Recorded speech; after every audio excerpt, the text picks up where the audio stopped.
Skipper's Canyon is a historic and scenic gorge, some 22 kilometers in length, that is located several kilometers north of Queenstown. Today accessed from Queenstown via the same road that leads to Coronet Peak skifield, Skipper's Canyon houses the Shotover River, one of New Zealand's richest gold-bearing rivers, which was named by William Gilbert Rees.Rees. His wife Frances and brother-in-law Nicholas von Tunzelmann were the first European settlers in and near where Queenstown is now located. Once a busy gold mining area, Skipper's Canyon was accessed by Skipper's Road, which is today one of New Zealand's better-known scenic roads. The main New Zealand road where rental car insurance is not honoured if driven on. Skipper's Road is mostly one-way, narrow and steep with sheer drops of several hundred meters.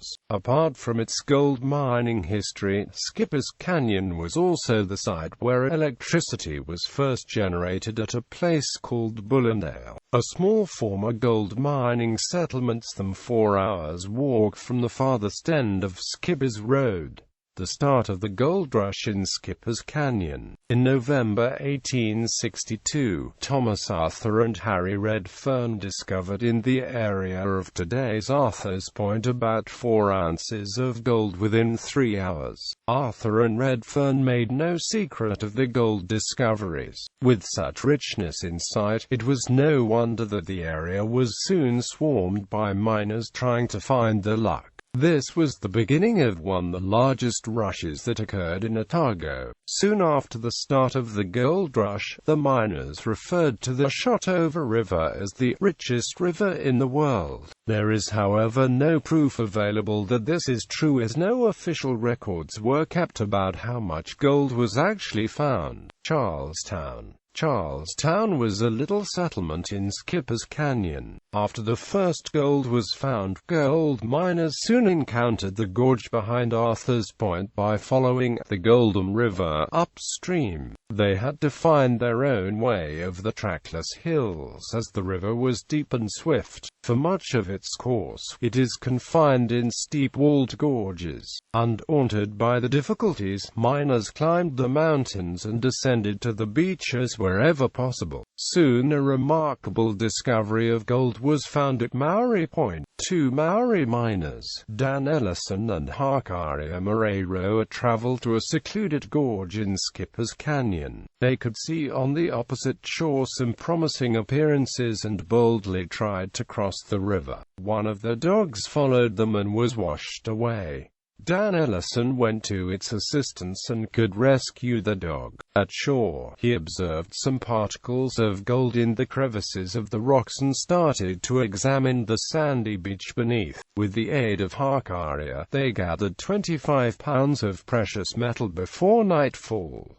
This substantial find formed the birth hour of Charlestown. It was built on the flat land of Maori Point. Soon hotels were established, butchers, bakers, a post office and a bank settled at Charlestown. There was even a police station and a resident magistrate who was appointed to settle claim disputes on location. Charlestown boomed shortly, peaking with a population of about 1,000 people. But by 1864 the easily gained gold had been won and the population dropped to about 400 people. Today, only very little remains of Charlestown in Skipper's Canyon. Stones of a fallen chimney, a small plaque and an explanation boot mark the area.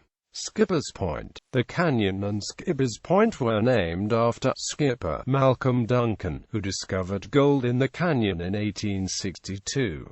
Born in Northern Ireland, Duncan served for a number of years on American ships, hence the nickname Skipper. Duncan took part in the gold rush and discovered gold at Skipper's Creek, which soon became known as Skipper's Point or simply Skipper's. Next to Duncan, several other gold miners took claims in the area of Skipper's Point, where they remained working on them until the early 1900s. The remains of the water races, holding dams, dams, sluicings and tailings of the established claims are still obvious today. A huge sluice basin of the Skippers Sluicing Company's claim, right below Mantorum Station's homestead and Skippers School, is very much visible today, even though it is completely covered by trees. Like Charlestown, Skippers Point had an initial population of about 1,000 people but stabilized to about 200 around 1864.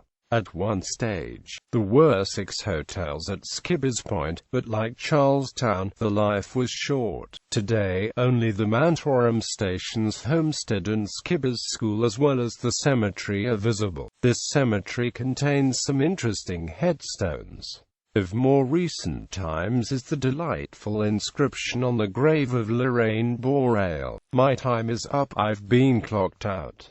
The judge has tapped the gavel. I'll retire the teapot, lay the knitting down and quietly unravel." Skippers Road. At the beginning of the gold rush, no tracker road was present in Skippers Canyon. As the gold miners traveled through the canyon with the horses, tracks were formed. They were rough and steep but established ways to Deep Creek. Maury Point and Skippers were in use in 1863.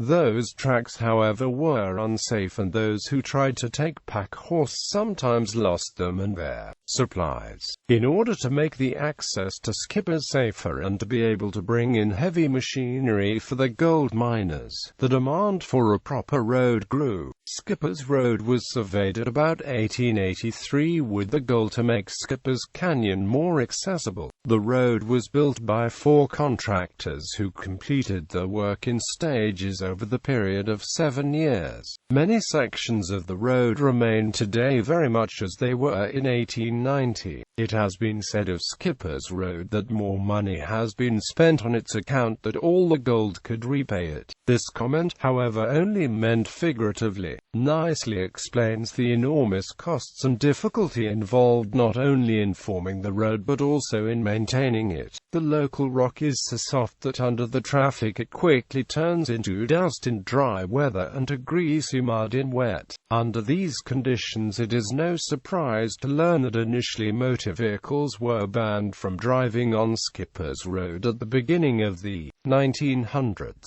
By the time the gold rush was basically over, some future-oriented people of the Queenstown district saw potential in the use of Skippers Road as a tourist attraction. Petitions supporting the plan that cars could be used to travel on Skippers Road as well as petitions to ban them were signed. The community was split in 2 groups as a result. The court ruled that Skippers Road could be used by cars, but drivers were obliged to give plenty of warning of their travel plans by applying for a permit. Even time limits of usage were defined. A fine of $10 was the penalty if those regulations were disregarded. Today, Skippers Road is very much a tourist attraction. It is protected by the New Zealand Historic Places Trust since the 15th of December 2006 under the register number 7684. Skippers Bridge. The first bridge that enabled the gold miners to safely reach Skippers Point was a suspension structure. Building of this bridge was done as early as 1866.